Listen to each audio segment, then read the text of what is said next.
हमार बाबा भोलेनाथ गौरा माई कही थे बाबा भोलेनाथ से कैसे कि दिन पर दिन बिगड़ल जाता अरे बाबा के नासा छोड़वा की ना क्या ताली बजा के दे जरा ताली बजा के बाबा भोलेनाथ के नाम पर। ये कभी ना हो सकता के मन में बसाए हैं दिल में बसाए हैं तो बाबा के नाम पर जरा दोनों हाथ ताली बजा के कहना है क्या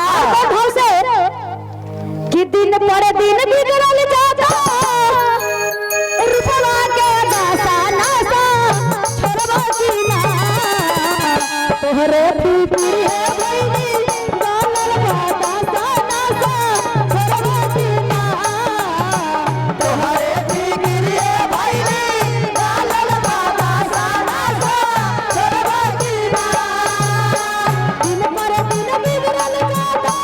रुपवा के नासा नासा छोड़वा की ना दिन पर दिन बिगड़ल जाता रुपवा के नासा नासा छोड़वा की ना तोहरे पीपी है भईनी गानल बाता सा नासा छोड़वा की ना तोहरे पीपी है भईनी गानल बाता सा नासा छोड़वा की ना। क्या बात है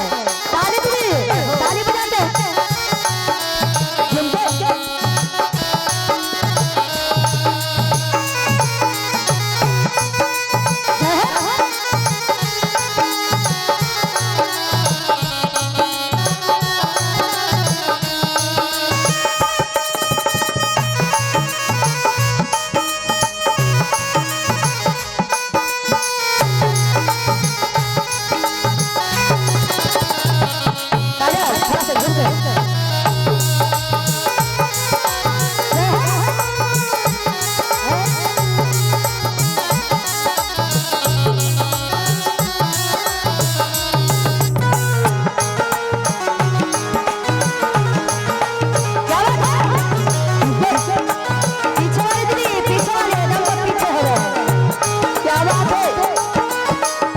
तो कहा था कैसे गौरी माई